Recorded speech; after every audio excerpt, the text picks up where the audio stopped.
Hey guys, how you doing? My name is Austin, and in this video, I'm going to be showing you 6 easy steps as a new investor to begin investing in the stock market in 2021. I want to cut through all the hype and everything and bring you 6 easy steps. It's going to show you how to begin the process as a brand new investor to actually begin investing in stocks. We're going to be covering quite a bit of information. Please stick around to the end because I'm also going to be doing a couple of frequently asked questions that I get all the time, and there's some really interesting information that I want to talk to you about as well with that. If you're brand new to the channel, you've never seen me before, consider subscribing because I'm going to be bringing you almost daily videos that will talk about everything having to do with stock picks, investing, and all that kind of stuff, and you're going to want to stick around for that. And if you would please do me a favor, please drop a like on this video because it really helps my channel out. So as I mentioned, we're going to be talking about the 6 steps to how to invest in stock. I want to cut through and really say to you, investing in stocks as a beginner is probably easier than you think. All you need is an online brokerage account to get started. That's it. And so the 3 steps that we're going to be talking about are real straightforward, and we're going to get into them right now. So step number 1 is you need to decide how you want to invest in the stock market. It's simple as that. You basically need to decide what type of stocks you want to invest in, and there's really several ways to approach stock investing, okay? So inside of deciding how you want to invest in the stock market, you really need to kind of pick between these different options, and I'm going to get into those for you now. Number 1, you really need to decide if you want to maybe get started the easiest way, which is investing in your employer's 401k. Okay, that's usually the way that people get started. That's the way that I got started actually more than that, 30 plus years ago. I have a 401k account that I've had forever, and that's one of my investment accounts, okay? So if you're not currently taking advantage of the 401k program that your employer offers, you definitely ought to be doing that, maxing out that 401k deduction, because I'm going to tell you and remind you, those are pre-tax earnings that you're using to invest in that 401k. So you're getting the power of those additional pre-tax dollars, okay? So again, remember this section is just deciding how you want to invest. First option, start with your employer's 401k. Then you need to decide really between 2 things. Number 1, do you want to have somebody else effectively manage the process for you? If so, you probably want to look at, working with some type of an investment firm where they will manage your stock buys for you. And a lot of people do this. Usually this is in the form of mutual funds, things like that. Again, I have a blend of that as well. I have my 401k, but I also have a different stock account where effectively it's mutual funds and I'm paying another company to effectively manage that money for me.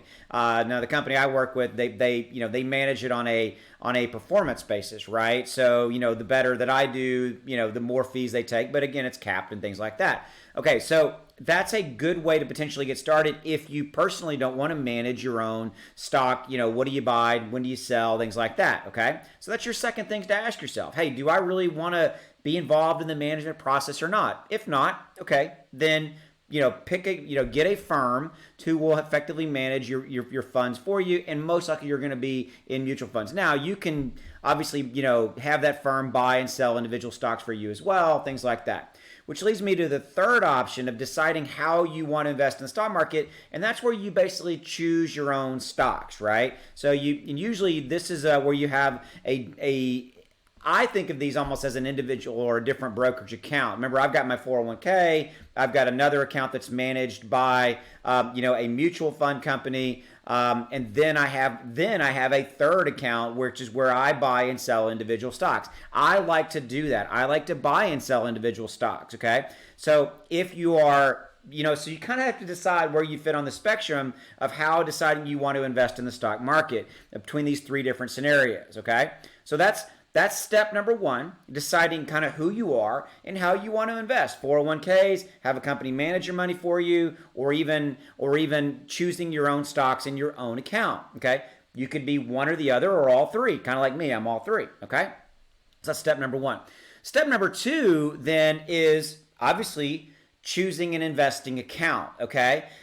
you need an investment account. So depending upon who you are, by the way, you can have an investment account with somebody like, Merrill Lynch or Charles Schwab or any of those guys, or or E-Trade or Ameritrade, any of those guys, and you can buy and sell. You can get mutual funds and things like that, but you have to remember that you get different levels of service, right? So, like for me, again, I have what I call an individual investment account, which is where I buy and sell individual stocks because I like to be involved in that process. And then, I have other account, I have a mutual fund account, and then I have obviously our 401k accounts. These are all kind of different accounts, okay? It may sound a little complicated, it's really not, okay?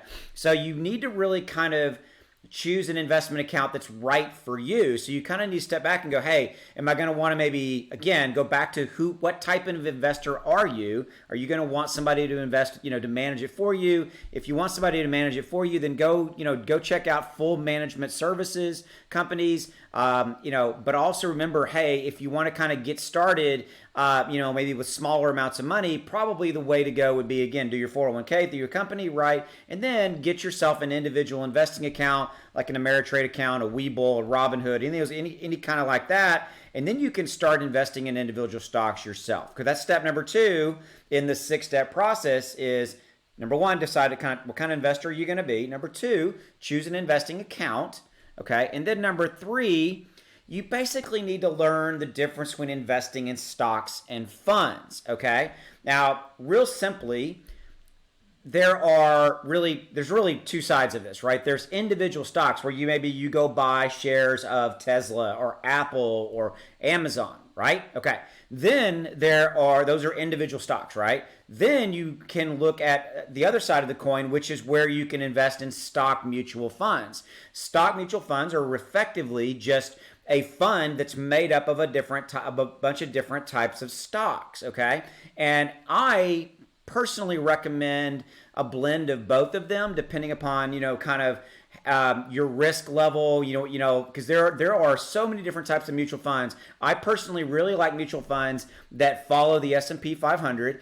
Usually you can expect a reasonable return of 10-12%, give or take. So I have that as kind of a real conservative, amount of money invested in these conservative mutual funds. And then I invest individually in stocks as well because I like to buy and sell those. So that's really the difference. You have your mutual funds as well as individual stocks, okay? So you got to look at it and go, okay, what type of person are you? And do you want to be invested in mutual funds? Do you want to be invested in individual stocks? Things like that, okay? All right. Before I move off of this, though, I want to talk real quickly. With individual stocks, you kind of need to basically pay attention, right? You have to know what is going on with that stock. You have to kind of, when do you buy, when do you sell, things like that. I tend to be a person who likes to have a core group of stocks that I have bought and I'm holding on to for, say, a pretty good extended period of time, 2, 3, maybe even 5 years. Plus, that's more of a long-term growth investor. I'm investing in value in companies like Tesla and Apple and Amazon and things like that. Whereas, you also got to look at those individual stocks and go, hey, you may want to maybe take some more risks and go with some more, higher risk stocks like, for example, penny stocks, things like that. So again, you kind of got to look at how you want to invest inside of that. Okay. So that was number 3, learning the difference between investing in stocks and funds. Okay. Number 4 is you need to set a budget for your stock investment. Okay. New investors often have 2 types of questions in this process. How much money do I need to get started investing in stocks? And really, the amount of money you need really depends on how expensive the shares you're looking to buy, right?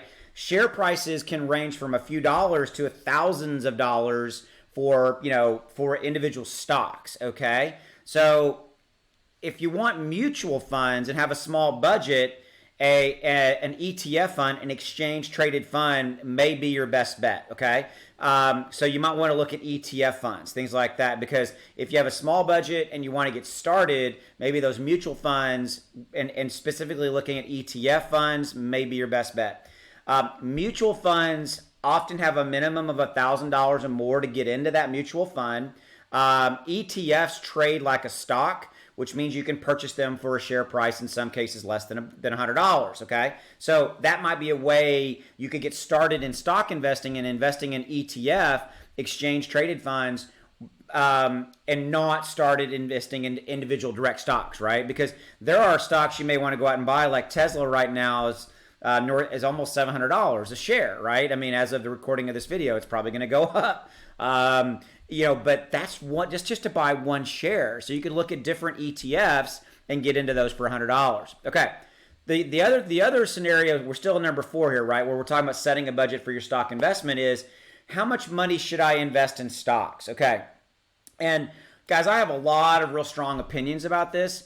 You need to first and foremost look at, overall how much, now I'm not talking about stocks right now. I'm talking about how much did it cost you to live? Are you debt free? There's a lot of other things that go into this. I tend to look at stock investing as kind of after I've taken care of everything else, my family's living expenses and everything else. And I tend to look at investing, I set aside money every month to go into, obviously we put money in our 401k, but also we put money into mutual funds. And then I also have a certain amount of money every month that I look at to use where I'm buying into ETFs or I'm buying individual stocks. Okay. That's kind of my 3 scenarios, right? So again, you need to look at kind of at first, what do you have going on personally? Do you have everything kind of taken care of? So you need to look at how much you can allocate to invest. And again, if it's just $100 or $200 a month that you can look at initially as a brand new investor getting started, that's okay, because that $100 or $200 every single month, when you're adding that money, it compounds and adds up, especially if you're making good investment choices, especially, if you're putting it into good investment vehicles where, you're focusing on the long term and you're getting a return. You're getting a return, right? That's really what we want to talk about. Okay, so let's talk about the 5th step. Okay, the 5th step goes directly into what type of investor you may be. But I'm going to tell you up front, you need to look at investing in the long term. You need to look at, and I consider long term to be 5+ years. You need to look at when you make that investment that you're investing in the long term. Okay, there's a lot of different, strategies and approaches to investing, but some of the most successful investors have done little more than stick with stock market basics. And I'm going to be teaching you that on this channel, doing a lot of different things around stock market basics. But, really a lot of people have done very, very, very well using mutual funds for the bulk of their portfolio. I'm going to tell you straight up, the bulk of my investments are in mutual funds. That's where they are. Okay. And but I'm investing for the long term, for 10+ years. Kind of a minimum investment window, guys, is 5 years. Okay. So you need to look at investing for the long term. Okay. All right. Number 6, manage your stock portfolio. Look, here's what I mean by this. Don't sit there and stare at your stock portfolio every single day and stress about individual, daily movements up and down. Remember, invest for the long term, okay? If you follow the steps I've already laid out, you buy mutual funds, the bulk of it is mutual funds, you're doing the 401k thing, you're good, okay? You really need to manage your stock portfolio but not stress about it every single day, and buying for the long term is really what I recommend you doing. I look at my portfolios and my I look at my individual investments. I'm going to tell you, I do look at my individual investments maybe daily, every other day, and I'm looking at those individual investments, and I might buy or sell, but that's a smaller portion of my portfolio, right? And so, but my mutual funds, I might look at those on a quarterly basis or buy, maybe 6-month basis, and maybe make moves to, maybe move out of one mutual fund to another, move a certain amount of money out of out of it, depending upon what I'm trying to do. But we're real conservative with our mutual fund investments. Okay.